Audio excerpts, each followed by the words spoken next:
Hello, কী অবস্থা সবার? ওকে, এটা হলো আমার Bangla YouTube channel. If you want to listen, if you want to follow me in English, আমার আরেকটা চ্যানেল আছে যেটা হলো তানভীরফিক, আপনি সেটা ফলো করতে পারেন। সেখানে আমি ইংরেজি ভ্লগ এবং ইংলিশের বই পড়া এবং ইংলিশের বিভিন্ন অ্যাক্টিভিটিস আমি শেয়ার করি, যেখানে আমার ডেডিকেশন হলো আমি বাংলায় কোনো কথা বলি না। কিন্তু আমি যেটা মনে করলাম সেটা হলো আমি যখন শিখাতে যাব, যে হলো খুবই বেসিক লেভেলের শেখার চেষ্টা করছে বা যে লোকটা ইংরেজিতে কথা বলতে পারে না, বুঝে না, তাকে বোঝানোর জন্য আমার বাংলাটা অনেক বেশি প্রয়োজন। Okay, so first of all let me give you a little intro of mine. আমি তানভীর ইসলাম আসিফ, তানভীর আমার নিকনেম, এবং আমি হলো I prefer myself as a marketer, like digital marketer. I worked as a digital marketer for such a long time. কিন্তু আমি এখন part time হিসেবে স্টুডেন্টদেরকে স্পোকেন ইংলিশের প্র্যাকটিস করাই বা স্পোকেন ইংলিশের টিচিং করাই। I'm not that a good teacher, but I think যে আমি একটা খুব ভালো লার্নার ছিলাম, কারণ হলো আমি আমার স্পোকেন ইংলিশটা নিজে নিজে শিখেছি। এবং ইফ আই জাজ মাইসেলফ, লাইক নিজেকে জাজ করা খুবই টাফ, বাট আই থিঙ্ক আমি খুব একটা ভালো না পারলেও মোটামুটি ভালো ইংরেজি কথা বলতে পারি।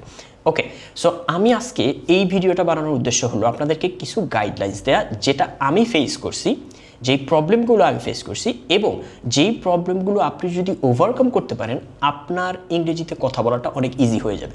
ওকে, সো লেটস গেট স্টার্টেড। দেখেন, ফার্স্ট অফ অল আমি এখানে কয়েকটা বিষয় নিয়ে ডিসকাস করব। আপনি যদি এমন একজন পার্সন হন যে ইংরেজিতে কিছু কিছু জিনিস পারেন, দেখেন আমাদের কারিকুলাম অনুযায়ী যদি আমরা ক্লাস 1 থেকে 10 পর্যন্ত ইন্টারমিডিয়েট পড়ি এবং আমরা খুব ভালো স্টুডেন্ট না হয়েও যদি একদম অ্যাভারেজ স্টুডেন্ট হই, তাহলে আমরা অনেকগুলো জিনিস অলরেডি কভার করে ফেলছি, such as basic grammar, such as vocabulary.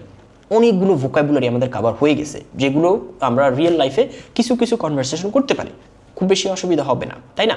তারপরে হলো দেখেন আমাদের ভিতরে ইন্ট্রোডাকশন দেয়া, ছোটোখাটো কথা বলা, এগুলো যদি আমাদের অলরেডি থাকে, আপনি যদি মনে করেন যে এটা আপনি পারেন, তাহলে আপনার জন্য কাজ হলো ডিফারেন্ট।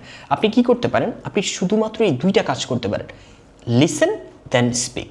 ইউনো, আপনি যেটা করতে পারেন, প্রত্যেক দিন আপনি আস্তে আস্তে এটা হয়তো বা টাইম লিমিটেশনটা বাড়াতে পারেন। আপনি 20 মিনিট, তারপরে 30 মিনিট, তারপরে 1 ঘন্টা আপনি নেটিভ স্পিকারদের স্পিকিং শুনবেন। দেখেন, এই শোনার ভিতরেও ডিফারেন্ট ডিফারেন্ট ওয়ে আছে, ডিফারেন্ট ডিফারেন্ট প্রসিডিউর আছে, শ্যাডোয়িং টেকনিক আছে। হ্যাঁ, এগুলোতে আমরা যাচ্ছি না। আপনি ফার্স্টে এটা দিয়ে শুরু করেন। আপনি প্রত্যেকদিন কনসিস্টেন্ট হন, প্রত্যেক দিন আপনি অ্যাটলিস্ট 20 মিনিট করে শুনেন। হ্যাঁ, এবং সাথে কি করবেন আমি আগেই বলে নিছি, যে আপনি যদি বেসিক লেভেলের কথাবার্তা পারেন, টুকটাক পারেন, হ্যাঁ, আপনি যদি মনে করেন যে আপনি একটু একটু পরে কথা বলা শুরু করেন, কথা বলার জন্য আবার কি করতে হবে? আমাকে প্ল্যাটফর্ম খুঁজতে হবে, পার্টনার খুঁজতে হবে, ফ্রেন্ড খুঁজতে হবে, তাই না? তাহলে আপনি বেসিক কিছু প্ল্যাটফর্ম আছে, যেগুলো ডেসক্রিপশন বক্সে আমি লিঙ্ক দিয়ে দিব, এগুলোতে আপনি প্র্যাকটিস করতে পারেন। মনে রাখবেন, সবগুলো প্ল্যাটফর্মে বাংলাদেশি মানুষ আছে, সো আপনি যেন এমন না হয় আপনি কোনো বাংলাদেশি ফ্রেন্ড পেয়ে গেলেন, আপনি বাংলায় গল্প করা শুরু করে দিলেন, এমন যেন না হয়। পার্সোনাল এক্সপিরিয়েন্স থেকে বলছি, এটাই ম্যাক্সিমাম টাইমে হয়। আমরা শিখতে যাই, পরে আমরা দেখা যায় একটা আড্ডা হয়, নতুন ফ্রেন্ডশিপ হয়, ইটস আ ডিফারেন্ট থিং। আচ্ছা, এটা করা যাবে না, ডেডিকেশন নিতে হবে। আমি যেহেতু এই প্ল্যাটফর্মে টাইম দিচ্ছি, আমি ইংরেজিতেই কথা বলবো। ওকে, সো তাহলে যারা একটু একটু পারেন, যারা মোটামুটি সেন্টেন্স মেক করতে পারেন, তাদের জন্য হলো listening, speaking, then again listening. আচ্ছা, আপনি একজন নেটিভ স্পিকারকে শুনবেন, আপনি একজন দেন আপনি কথা বলার চেষ্টা করবেন, আপনি আপনার পার্টনারের সাথে বা যার সাথে প্রত্যেক দিন। হ্যাঁ, suppose if it's like 20 minute, 20 minute হলে প্রত্যেক দিন 20 মিনিট। আপনি যদি 25 মিনিট, প্রতিদিন 25 মিনিট, আস্তে আস্তে টাইম বাড়ানোর চেষ্টা করেন। অ্যান্ড দেন আপনি আবার শুনতে থাকেন, আবার এসে শুনতে থাকেন। দেখেন, এটা দিয়ে আপনার লিসনিংটা দিয়ে দুইটা ইম্প্রুভমেন্ট হবে, ফ্লুয়েন্সি ডেভেলপ করবে, সাথে সাথে আপনার প্রোনাউন্সিয়েশনগুলো খুবই খুবই ভালো হবে। আমাদের প্রোনাউন্সিয়েশনই অনেক ঝামেলা, যদিও আমাদেরটা অত বেশি না।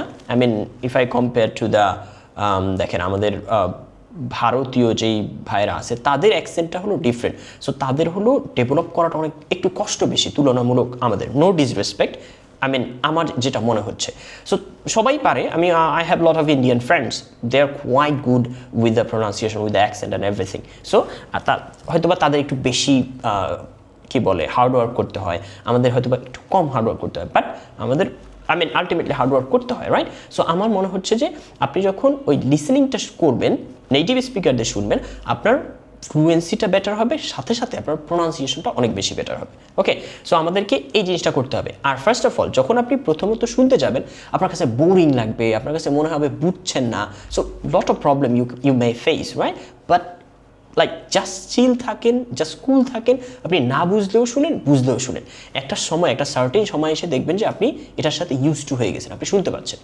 ওকে ফাইন, এটা কেন হলো? যারা একটু পারেন, বেসিকটা যাদের মোটামুটি আছে, খুব বেশিও থাকতে হবে এমন না, কনভারসেশন করতে পারেন, হাই হ্যালো জিজ্ঞেস করতে পারেন, এরকম যারা আছেন। এখন যারা একদম শূন্য থেকে শুরু করবেন, if you think that you have nothing at all, okay, আপনি এবং সেন্টেন্স মেক করতে পারছেন না, আপনি ভোক্যাবুলারিতে আটকে যাচ্ছেন, তাহলে আপনি কি করবেন? দেখেন, আপনার জন্য আমি একটা ডেইলি রুটিন দিয়ে দিচ্ছি। ফার্স্টে আপনি যেটা করবেন, প্রতিদিন যেটা শেখার চেষ্টা করবেন, বেসিক সেন্টেন্সগুলো শেখার চেষ্টা করেন। দেখেন ভাই, এভাবে আমি পরামর্শ দিচ্ছি না যে subject plus verb plus object, সাবজেক্টের সাথে এটা হতে হবে, এটা এইভাবে শেখার দরকার নেই। আপনি যেটা করতে পারেন, আপনি যদি আজকে ইউটিউবে সার্চ দেন, তাহলেই দেখবেন অনেকগুলো ইউটিউব চ্যানেল আছে। আমি দু একটা নাম মেনশন করতে পারি, যেমন মুঞ্জরিন শহীদ আপু, তারপরে আরও কতগুলো কোচিং সেন্টার, তারপরে হলো I can mention lingual academy, এখানে একজন আপু একজন ভাইয়া শেখাচ্ছে, চমৎকারভাবে শেখায়, আই রিয়েলি অ্যাপ্রিসিয়েট ইট। তারপরে আরও কিছু কোচিং সেন্টার আছে যাদের আমি নাম মেনশন করছি না, আমি এটা পরবর্তীতে হয়তো বা আরও ভালোভাবে ডিসকাস করব। সো দেখেন, এবং আমি অবশ্যই সাজেস্ট করতে হয় হিডম্যান একাডেমি, তারপরে আরেকজন ভাইয়া আছে, I am really sorry I forgot the name. So ওনারা খুব সুন্দরভাবে বেসিকগুলো শেখায়, ওনারা যে সেন্টেন্স মেকিংগুলো করায়। তারপরে মনে করেন আপনি ইউটিউবে অনেকগুলো চ্যানেল পাবেন এরকম, যে 100 বেসিক ইংলিশ সেন্টেন্স, যেগুলো পারলেই আপনি ইংরেজিতে ফ্লুয়েন্ট হয়ে যাবেন। আসলে এটা সত্যি না, কিন্তু এই সেন্টেন্সগুলো আপনার জন্য অনেক ইম্পর্টেন্ট। আপনি এগুলো বানানো শিখেন, এগুলো তৈরি করা শিখেন। সাথে সাথে যদি আপনি আরেকটু এফোর্ট দিতে পারেন, তাহলে ওই যে ফর্মালি সেন্টেন্স মেকিং শুরু করেন, প্রেজেন্ট টেন্স, পাস্ট টেন্স বা পাস্ট কন্টিনিউয়াস, প্রেজেন্ট কন্টিনিউয়াস, এগুলো টেন্স ওয়াইজ না, বাট আপনার কথা বলা অনুযায়ী আস্তে আস্তে শেখার চেষ্টা করেন। ওকে, এটা গেল first thing.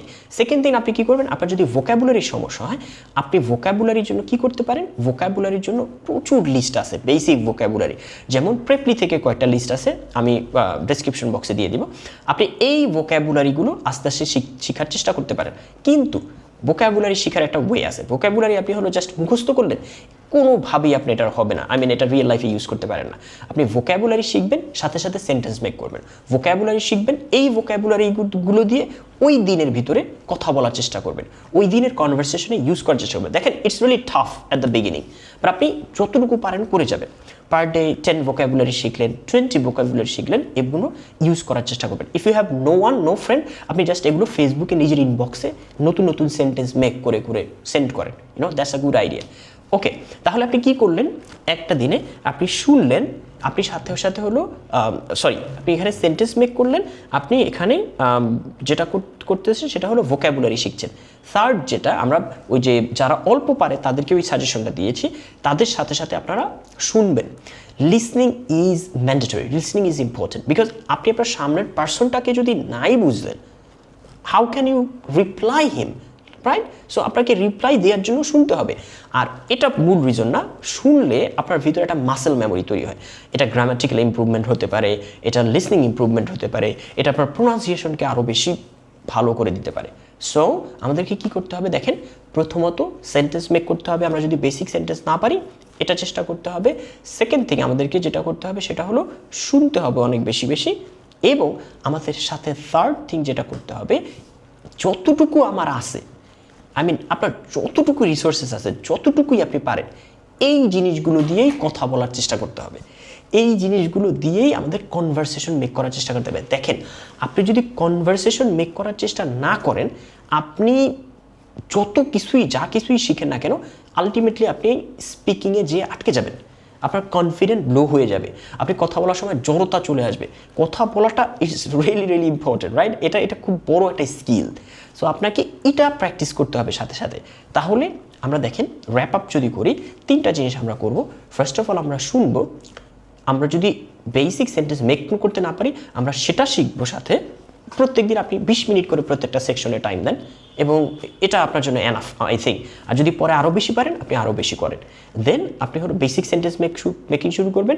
Third of all আপনি হলো যেটা করতে পারে সেটা হলো অন্যদের সাথে কথা বলার চেষ্টা করতে হবে, কথা বলার চেষ্টা করতে হবে। এখানে দেখেন আমরা হয়তো বা এগুলো নিয়ে পরবর্তী আরও ডিসকাস করবো। আপনার চ্যালেঞ্জেস আসবে, হাসাহাসি আসবে, I mean lot of thing you will face, but the thing is একদম যদি শেষ এবং ফাইনাল সাজেশন চান সেটা হলো কনসিস্টেন্ট থাকতে হবে, প্রত্যেক দিন করতে হবে। অ্যাটলিস্ট আপনি 2 মাস বা 3 মাস করতেই হবে আপনাকে। হ্যাঁ, যখন করবেন এবং আপনি যখন ফিল করবেন যে you are improving, that time তখন আপনি বুঝতে পারবেন, তখন আপনি দেখবেন যে আসলে মানে এটার যে রেজাল্ট পাওয়াটার যে আনন্দটা, it's amazing, right?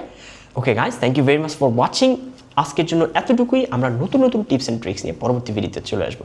Till then, আল্লাহ হাফেজ, বাই বাই।